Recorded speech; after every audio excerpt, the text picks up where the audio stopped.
Les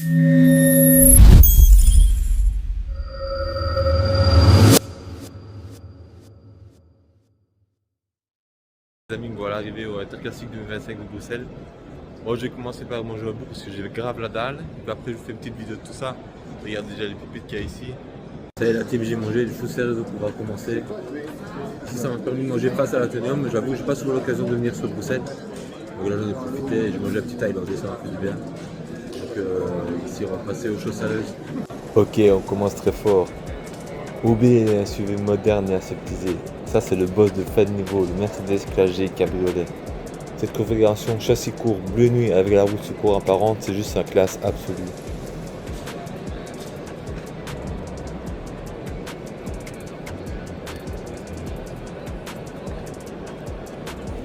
Changement d'ambiance, là on enfile le smoking. On est face à une Aston Martin DB7. C'est discret, c'est puissant, c'est le charme anglais intemporel.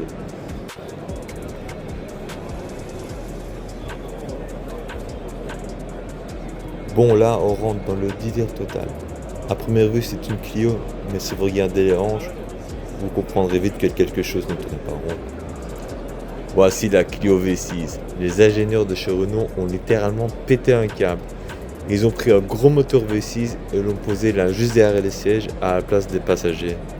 C'est une voiture de course échappée sur la route, une petite bobinette comme on n'en fera plus jamais.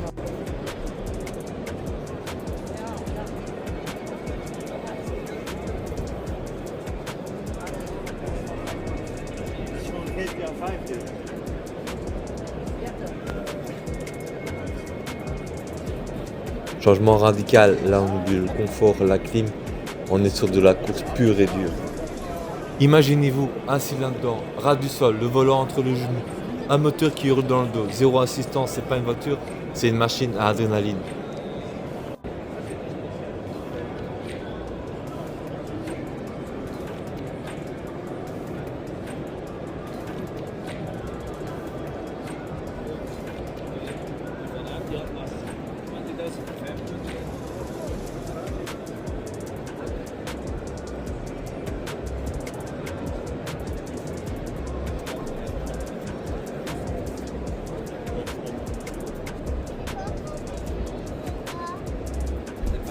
Alors ça, c'est le rêve absolu pour un puriste, la Ferrari 550 Barchetta. Pourquoi elle est spéciale? Déjà, regardez l'intérieur.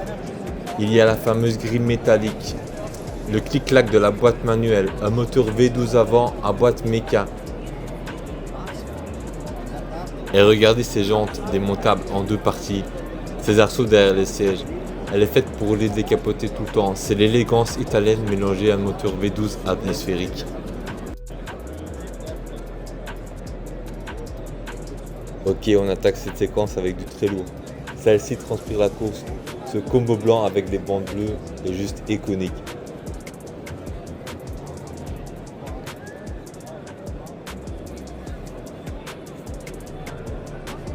L'ambiance intérieure ne ment pas.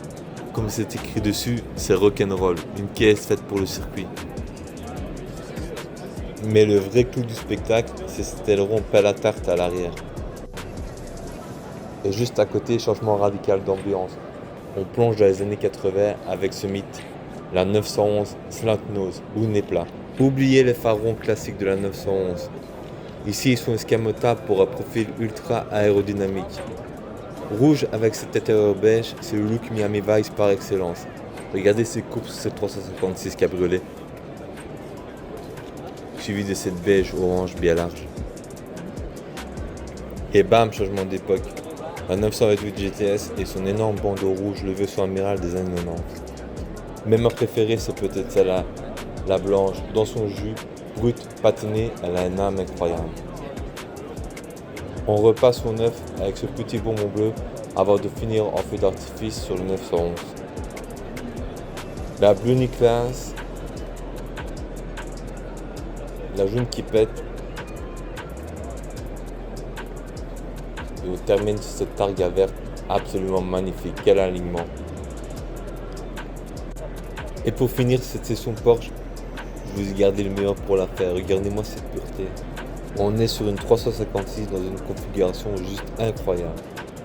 Mais le vrai choc, c'est quand on regarde à l'intérieur. Le tableau de bord peint de la même couleur que la carrosserie, et ce grand volant, c'est la cerise sur le gâteau. Elle est restaurée à la perfection, on penserait qu'elle est sortie de l'usine hier. Une réelle œuvre d'art pour clôturer ce stand.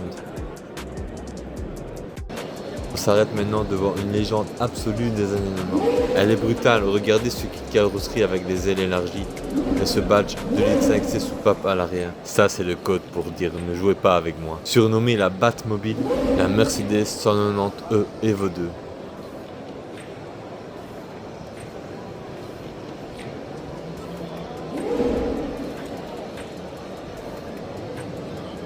L'intérieur est tout aussi culte, on retrouve l'ambiance Mercedes classique, mais avec ses sièges sport à carreaux typiques de l'époque.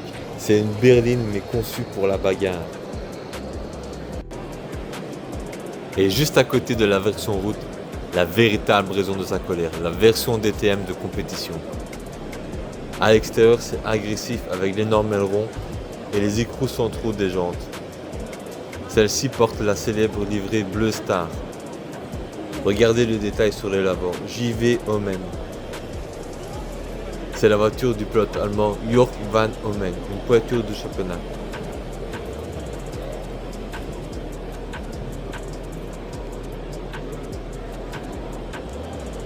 Là, on s'attaque à un monument de l'histoire du sport auto. On est face à la Renault de la grande époque, celle du professeur Alain Prost. Regardez cette livrée jaune, blanche et noire.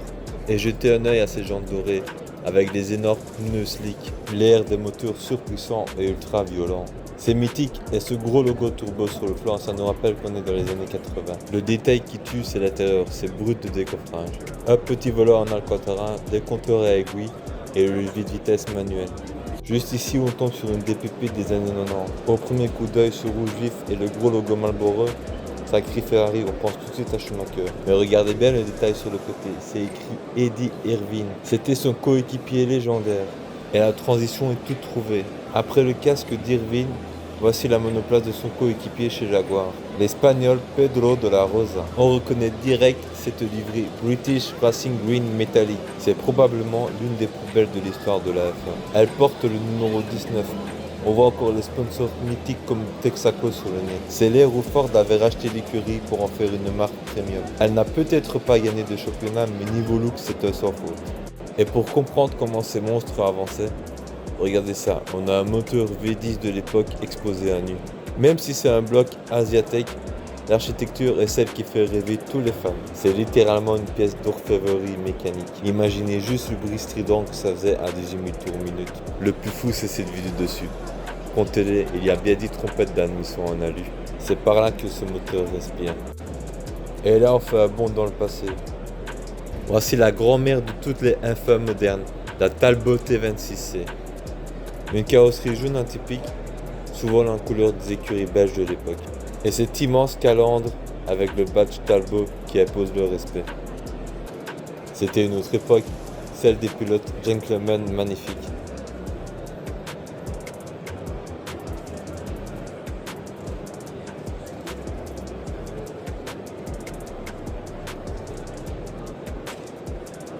On continue la visite avec un monument d'élégance, une Aston Martin de course monoplace. Impossible de se tromper avec cette couleur, c'est le fameux British Racing Green. Regardez le nez de la voiture, on retrouve le logo ailé Aston Martin, tout petit, tout discret, surmonté du grand numéro 16.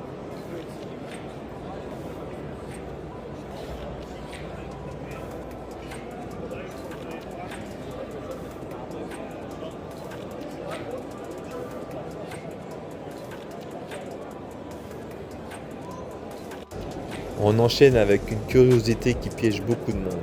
On voit le taureau rouge partout sur le nez, donc on pense direct Red Bull, mais non. C'est une Sauber Petronas pilotée par le Brésilien Pedro Diniz. Regardez bien la livrée, c'est un mélange unique entre bleu foncé, le turquoise de Petronas à l'arrière et l'énorme logo Parmalat sur le flanc. Ça nous rappelle l'époque où Red Bull n'était qu'un simple sponsor, avant de devenir l'ogre qui domine la F1 aujourd'hui. On continue avec une touche un peu plus locale. Voici une fonte métal. La monoplace de l'écurie italienne pour laquelle a roulé le pilote belge Eric Van de Poel. Elle a une gueule d'enfer avec ses livrets rouge, noir et argent. On retrouve les sponsors cultes de l'époque, comme l'Isplan sur le flanc et le fameux chien à 6 pattes d'Agip sur le nez, juste au-dessus du numéro 14. C'est typique des F1 des années 90. C'est compact, c'est agressif et ça rappelle l'époque où il fallait se battre comme un lion juste pour se qualifier sur la grille. On enchaîne avec une vraie rareté pour les connaisseurs, le Brun ER 188. Impossible de la rater avec ses livrets jaunes et blanches Tomasini. Regardez sur le côté du cockpit, on voit bien le nom des pilotes. L'Italien Stefano Modena et l'Argentin Oscar Larori. Elle porte le numéro 33, c'est typique de la fin des années 80. Une époque où les grilles de départ étaient pleines à craquer, ces petites écuries se battaient avec des moyens limités mais un cœur énorme. Et pour boucler la boucle, on revient brutalement vers le présent, voire le futur. Voici la toute dernière identité de l'écurie Sauber. La Kick Sauber avec ses livrets vert fluo et noir qui arrache la rétine. Le détail cool, c'est le numéro 27 sur le nez et le capot. C'est celui de Nico Hülkenberg. C'est un peu l'annonce de son grand retour dans l'équipe suisse pour préparer l'arrivée d'Audi. Les enjoliveurs fluo et l'aéro ultra complexe.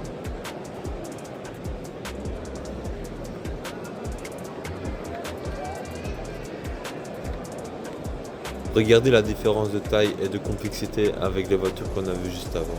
C'est la F1 moderne dans toute sa démesure, une fin parfaite pour cette séquence course. Ça y est les amis, nous y sommes.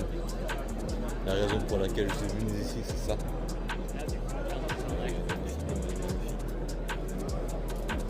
C'est une licorne absolue, regardez cette carrosserie. C'est littéralement une voiture de course du Mans homologuée pour la route.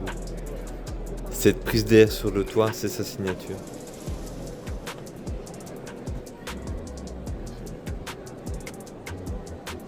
C'est une voiture de course avec des plaques d'immatriculation, un petit peu de cuir à l'intérieur, c'est juste irréel.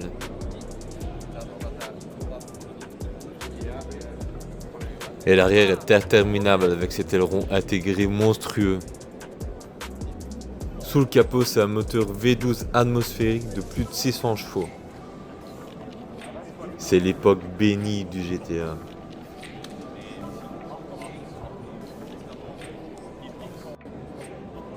On continue de la démesure avec cette Bugatti EB110 bleue.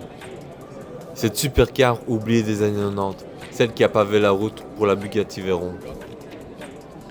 V12 4 turbo et ce design qui ne ressemble à rien d'autre, une vraie rareté.